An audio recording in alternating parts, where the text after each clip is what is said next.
welcome to Your Favourite Teacher. We're here today with one of my very good friends, Holly. Hello. Hello. And we're going to talk about what Holly does and why it's so important, and just look at a little bit about her. So tell us what you do. So I work as a personal trainer, but I run my own business. I'm not part of any gym. I travel to people's homes and I train them outdoors.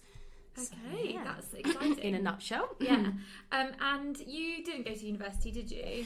No. So when I was at school, I was always into sports. I was always part of all the sports teams, and it was very yeah. I was that kid that just was in every sports team. Loved it. And from like the age of 14, it was always, I knew what I wanted to do as a career, which I know is very unusual. Yeah, that's really rare. Yeah. Why do you think like you were just so dead set on it? I think as a person, I'm quite competitive, and especially within myself, I like to be almost the best at what I do.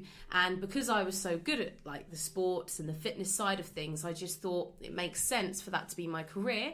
My parents always told me to whatever I do, to be passionate about what I do. And they were brilliant in the fact that they helped me to pursue a career that I actually loved, rather than one that perhaps just paid the bills. Yeah, so. I think that is the key, isn't it? Like the Sunday night dread that you get if you're stuck in a job that makes you feel unfulfilled. Once that's gone, it's just a complete game changer. Exactly. So you never did anything different from when you finished school? No, exactly. So I've always been in the health and fitness industry since I was 16. And as you were saying, the reason I didn't go to university was mainly because I knew for me what career I wanted to do. I find a lot of young people these days who go to university because they're not sure of what they want to do. Yeah, it buys you some time. It gives you a bit more time to figure out who you are, what you want to do. Yeah. And I looked at all the different alternatives. I could have gone to university and studied sports science, and that would have taken 2-3 years. How did you train? How did you qualify? Yeah, so that you need to do. What I decided to do instead was, me and my dad looked around all the different courses, and we decided to do, after my PGCSE, I got all my results, I'd done quite well, and my teacher said, you should do A-levels, but I thought, you know what? I just want to work, and I just want to get into it, and also I want to see if I love it, because the thing was, even though at a young age I thought that's a career I want, I wasn't 100% certain that would definitely be what's right for me. Yeah. So I basically did an intensive apprenticeship. Okay. And the apprenticeship was the best thing I ever did. It was over, I think it was about 6 months compared to the 2-year college course. And basically that meant it was in a classroom for 4 weeks and then in a gym for the rest. Okay. So obviously you've got the practical side. Where did you find out about that? Because I just would never know. Yeah, no. It was actually at school. A lot of the PE teachers gave different options, obviously. And then we also went to Oaklands College, and they had a lot of information there on apprenticeships. Okay. Which was brilliant. But yeah, it took a lot of research, to be honest. I think that's something that some schools can certainly lack. Yeah. Is you're kind of pigeonholed into academics. Yeah. And I know certainly I wouldn't have known of a single alternative to going to university. It was you go to university and then you figure out what you're going to do. And for some people, they are just ready. And like my boyfriend didn't go to university, and he says it's the best decision because he was able to get on that career path way earlier than his friends who were just kind of messing around and floating around and not really knowing what to do. So you liked PE in school. What was your favourite sport, do you think? So it's funny actually, because my favourite sport changed throughout the whole time I was there. I would say probably netball and tennis I loved throughout my whole school year, and then I got very passionate about hockey. Okay. Loved hockey, but I feel like I can see you liking hockey, like giving someone a whack if they've annoyed you. Yeah, we used to play a lot at Clarence Park, which is the park quite near us, on the Astro pitch, and I was quite known to be good at that one. It's just... Well, yeah, slightly. I could stop a ball. What made you decide to start your own business, and what age were you when you started your own business? Yeah, so that for me came very quickly after I started working at the Fitness First near me. Okay. I realised straight away I didn't want to be in a gym environment. And actually, that was a big change in my whole outlet. For me, I love fitness because I'm passionate about it and I love exercise. what I don't like about fitness is all of the pressures of looking good and eating a certain way and taking selfies of yourself in the gym. It's very intimidating, that gym environment. Yeah, it can be quite egotistical. Egotistical, like, 100%. And I'm obviously very competitive in myself, but I don't like that environment where you're constantly comparing yourself to others. No. And I feel like a gym slightly pushes you into that. I know, I was 16 years old, I stepped foot in a gym, and all of a sudden, even though I could run miles and miles, I thought I was the most unfit person in the world. And it really, really put a downer on my whole outlook of what fitness was. But I know then that I realised it wasn't that I didn't want to be in fitness, it was that the gym environment wasn't for me. And that's not saying that it's wrong to be in a gym or anything like that. If it works for you and you can get to the gym and you enjoy it, then you do it. I first set out wanting to be a class instructor, not a personal trainer. Okay. Because I loved doing exercise classes. And then I soon realised, actually, stuff like spinning wasn't for me. So, you know, I realised after that I wanted a wider range of things. I wanted to do all sorts of different activities. Now, you don't just do one-on-one training. You run boot camps as well, don't you? So I guess you get to enjoy that class motivation. Exactly. Do you know what? For me, I have the best of both worlds. I always wanted to do classes because I love having that. You know, people come to my boot camp and they have so much fun. They make friends for life and you have a giggle, but you're also doing the training. Yeah. And so it's a really nice environment to be around. How do you stay motivated? Because I mean, like, it's a day like today. It's miserable outside, and I know that you start your day is just disgusting. It's like 5 o'clock starts and 8 p.m. finishes. What makes you stick with it? Yeah. So, do you know what? It isn't always easy, but for me, I always remind myself of why I did it back when I was 14, 16. And I used to help people at school when they would run in the cross country. I used to go back when I'd finished it and help people finish through the race. And that feeling of helping someone and seeing that they'd achieved so corny. I know it's so cringy, but it was just the best feeling. No, and I'm lucky, you know, every day I see every different type of person from all different walks of life. Personally, for me, I think I have one of the best jobs in the world almost because I get to see. I go from somebody who might be a world-class doctor to somebody who's a lawyer to a mum that's struggling with 3 kids to somebody who's trying to start out in a career to a young person. Do you see what I mean? So you're around such a variety of people. It's never boring. Well, no, I mean, we actually met because you trained my father. Yes. So my father is a Christmas. My dad, he definitely won't be listening to this. So it's safe to say that he's on the large side. He enjoys double cream and double helpings of red wine each evening. But he was bought a block of your sessions. I think it's like a torture session at Christmas. And it was like a cruel joke from his partner. But then obviously it started this great friendship. Exactly. What's your hardest type of client? Yeah. So that is really easy for me. It's people that are quite negative and particularly towards their outlook on exercise. Unfortunately, a lot of people obviously come to wanting a personal trainer because they've had a bad past experience with trying to, let's say, lose weight, which is one of the most common goals you get for personal training. And unfortunately, they might have tried before, spent quite a lot of money, tried all these different avenues, and nothing has worked. And in their personality, they can then be very negative towards it and just instantly hate it from the outset. And that's quite a hard client to deal with because you really takes time to push through that barrier for them to trust you to actually realise that you're there to help them, and I want to help them. You know, I don't want to just take their money. I want to help them to have a healthy lifestyle for the rest of their life. But they see me as just another way of taking their money away from them. Yeah. Somebody that's just a money-making scheme and out to get them, when really that's complete opposite. You know, I have actually stopped working with people before where we don't click because you need to click with your personal trainer. All I would ever say to anyone is if you do ever want a personal trainer, find somebody that suits you and that you can open up to. What's your favourite? So you obviously are quite active. Yeah. I mean, I've seen how you eat, so you don't stay like that through sitting still. No. What's your favourite type of training if you were to? Yeah, so I love cardio, which is a big one that lots of people don't love. I have a big passion for running.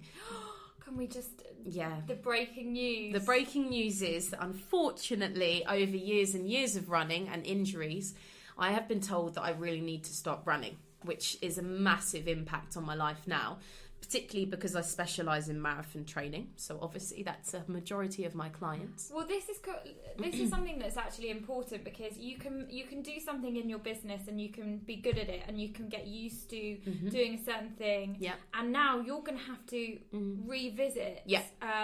What I know you've literally only had hours to digest this news, but what other avenues might you take now instead of marathon training? Yeah, so there's a variety of things that, to be honest with you, that I'll definitely look into. I've always been quite passionate about the idea of looking into things like triathlons, which I realise the running side is out of it. But I'd love to get better at cycling and I'd love to get better at swimming. Two sports that I always put on the down, like never did them because I loved running so much. Yeah.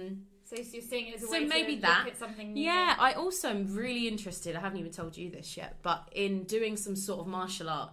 Maybe Brazilian Jiu-Jitsu is something I see all over Instagram. It's a form of martial arts, basically. There's all different ones. But it's a brilliant cardio You can't sport. see, but Holly's doing little, like, kung fu movements. Yep.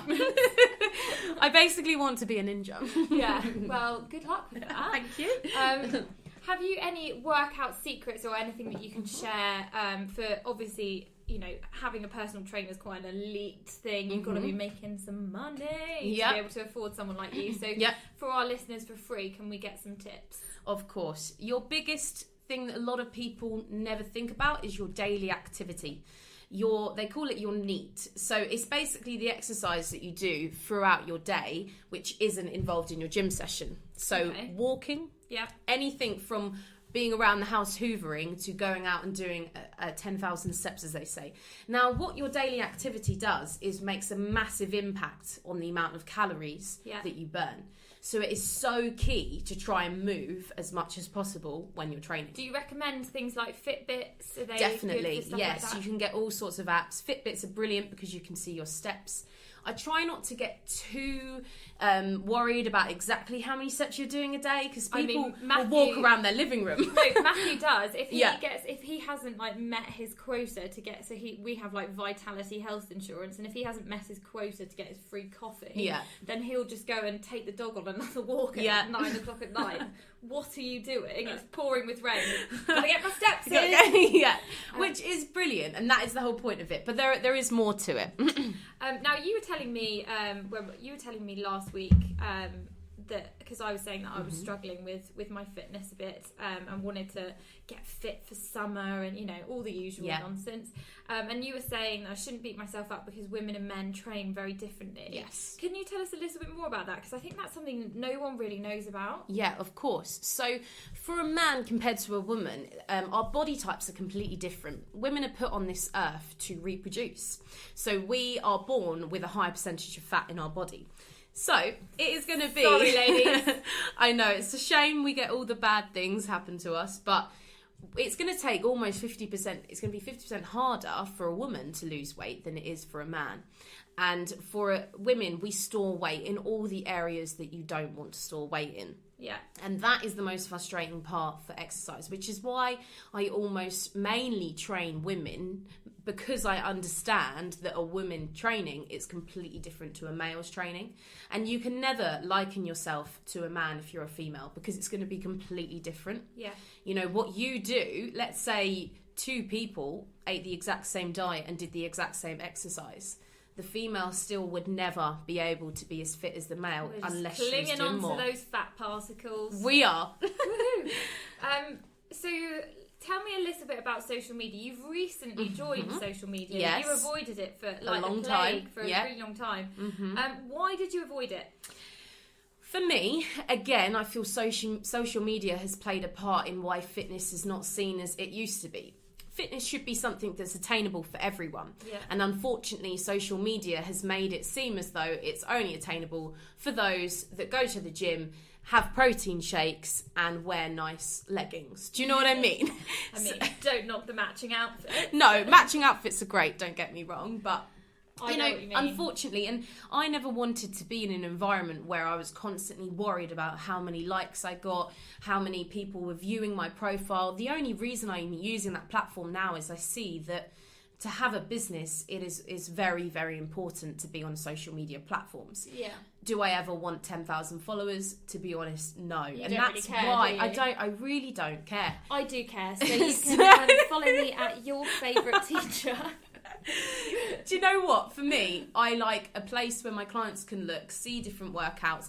You know, and if they like seeing all these things on my social media platforms, I'll do it. I love your social media largely because it features me a lot of the time. Because you're the only one that will happily feature. So we do our collie workouts. We do. So if you want to check those out. Now, one of the things I remember us having a conversation, because you are at the stage of your business where it is too big for you to handle on your own, and you look for employees. Correct. What do you look for in an employee? The biggest thing... What's a no-go zone? Yeah. The biggest thing for me is somebody that is passionate about exercise. A massive no-go, and I feel a bit bad saying this, but is any personal trainer that cares too much about their training over their clients' training. Yeah. Now, I understand they want to be fit, don't get me wrong. We all do. If you're a personal trainer, you know, you need to be at a certain level of fitness, but if you're going to be cancelling a client, or if you're going to be really making sure your training goes above your clients, then you've really got it all wrong. Yeah, you shouldn't be on Instagram when you're training a client taking a selfie of your own six-pack. Exactly. And I think that is the biggest thing that I don't want. Okay. What about any apps? Are there any apps that... Because I've just started using the Nike Run Club, which I really like because... I just get like a little badge every time I go and leave the house. It's like, that's brilliant. Woohoo, you've done another kilometre. Exactly. That's a good app. Another one is Strava, which a lot of people use. Okay, what does that do? That one maps out your runs for you. So if you go on a run, you start it and it will show you how far you've gone, what your pace was. Okay. The good thing about Strava is you can follow other people. So you can see how people are getting on. And now if you're somebody who's quite competitive with your friends, it's quite good to be able to see what they've done so that then you want to try and push yourself maybe a little bit more. Yeah. Or if you're somebody that prefers to do it all in secret, then you don't need to follow anyone. Yeah. But it is a brilliant way of knowing your miles. Is there like a routine that you can do when you're like at school? Because obviously the day is super busy, especially some year 11 students might be coming up to study leave, and you know they're supposed to sit there and be, you know, reading through books and highlighting and watching your favourite teacher videos. Are there what things can they do to break up the day? Yeah, so obviously at school it might be a bit harder, but I would definitely say revising. So I remember it wasn't that long ago when I did my GCSEs. Yeah, Holly's a baby, by the way. Young. She's my youngest friend. So I remember always setting aside half an hour, 45 minutes to do like a HIIT workout. Okay. Basically to get my cardio up, to get my heart rate up, and it would be in my bedroom.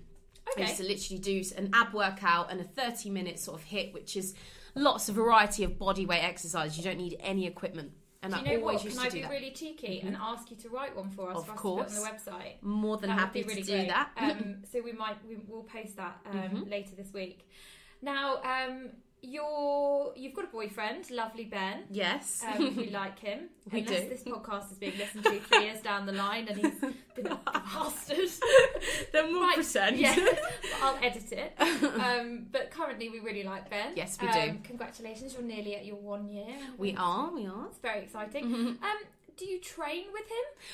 Well, it's started recently. He was a very good footballer when he was younger, and I think then, let's say, didn't train enough and maybe partying took over.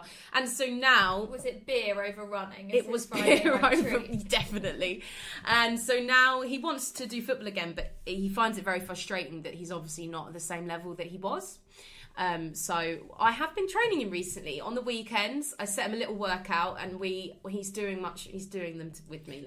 Does he enjoy working out with you? He doesn't enjoy it, but he always feels better after. But then the next day he sends me text saying I can't move. So that's never good. Well, no one can ever move. No. It's like you're pretty brutal. Have you broken any bones? And how do you recover from injury? Yeah, so I have broken a fair few bones over my time. On trampolines, snowboarding, things like that. Really mature. Yeah, really mature. But to be honest with you, I've also dislocated my shoulder a fair few times, but in silly ways. And that's the most frustrating thing. I've had all these injuries in ways that you think, oh, that's pretty normal, fall off a trampoline or whatever. But then I've also had lots of injuries where it's been in a really stupid way. Like, for instance, somebody slightly yanking my arm badly and then it hurting my shoulder. Yeah. I did that to my sister when we were children. Mm-hmm. She was like very prone to a tantrum. Shocking. I'm sure anyone who knows her as a grown-up, it's just very hard to imagine her being demanding. Yeah. But I accidentally pulled her arm out of a socket. Yeah. Like when we were in the car, because she was like yanked herself back, and she basically self-inflicted this huge injury, pulling her arm out of her socket. We had to take her to hospital. It was really traumatic. I got very upset. Now, you do lots of training for different sorts of people. Mm-hmm. How have you found training helps people who who perhaps have mental health issues? Yeah, so I train with a lot of people that have different types of mental health issues, and it can be anything from anxiety to depression, low confidence, and even young girls that suffer with eating disorders. Okay. Now, I can't even tell you how big it has been to see the difference between these people from when they didn't exercise to when they do now.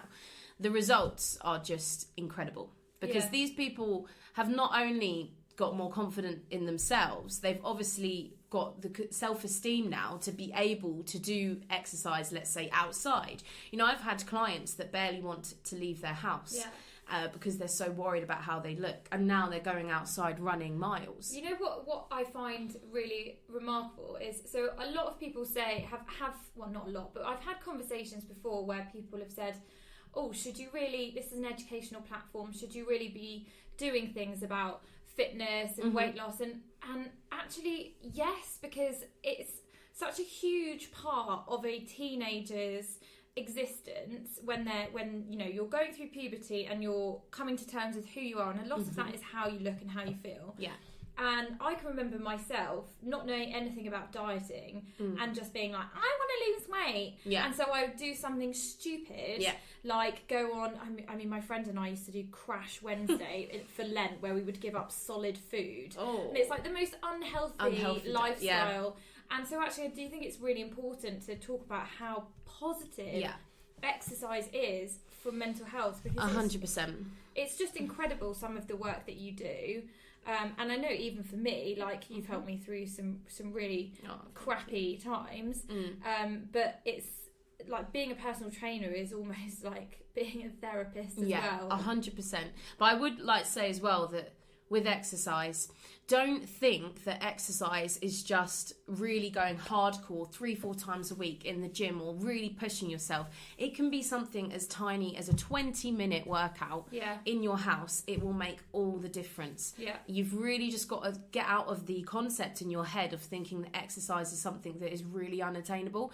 Exercise can be any type of activity. If you like dancing, go and dance. Yeah. If you like swimming, go and swim, but get it in a routine and you will see a massive benefit. We're going to get a bit deep now, and I know you don't really want to talk about this, but you've had some challenges with family relationships, and that's obviously something, everyone always puts forward a very positive image and a very everything is great. Life is wonderful, and a lot of the time, like, we're like ducks paddling frantically underwater look like we're keeping calm. What are some of the struggles that you've faced over the last few years, and how have you channeled them into something positive? Yeah, so I don't want to put a bad view on it, but basically I was brought up in a religion which I didn't quite believe in, let's say. And it took me, I did it all of my life. It was a religion where it was kind of a way of life rather than anything else. And it basically, I was in it until I was 21. Yeah. And then I decided that I didn't really want to do it anymore. And unfortunately, that's put a strain on my relationship with a lot of my family members. The thing I will take out of it is the fact that I now know who I am as a person and what I want to do in my life, my career, and how passionate I was about it. Massively helped me through that hard time. Unfortunately, now the relationship is still quite strained, particularly with close family members such as my mum.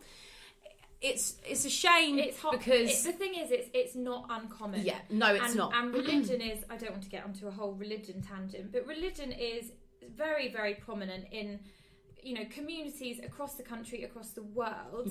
And the religious influences of our parents and our communities can lead us down a path which it is very, very, very difficult to question. Yeah, it is. And really, your watching your journey over the last few years, for me as like a friend, has obviously been heartbreaking but so inspiring, which is why I wanted you to talk about it, because you're here still smiling. You have a happy, fulfilled life. I do.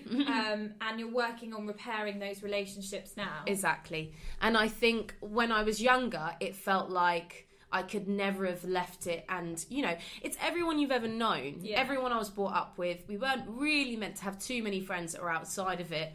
And so, unfortunately, I was really alienated. And for a long time, all I had was my clients. All I had was my career. And that is what really pushed me through all of that hard time. Obviously, my friends as well. You were such an amazing help throughout everything. But she didn't pay me to say that. But, you know, it was... But now, when I look back, I can see I'm so much happier how I am now, even though it seemed like I would never get to that point. It was a dark tunnel. And I think at the time you thought you would never be able to repair these relationships, and you are getting there. Exactly, and it's a progress, work in progress. Definitely. So what's in the future for you? So obviously I just want to continue growing as I am. Take over the world. Take over the world, one person at a time. No, I just want to grow my team, want to help people in lots of other ways. I'd like to obviously get more online training programs for people to reach further afield. Unfortunately, I'm a bit of a technophobe, so it's going to be a very long work in progress. But it is something I'd love to do. And just keep basically growing my team and finding personal trainers to do the job that I do, to actually help people to learn about fitness, but also then pursue it for the rest of their life.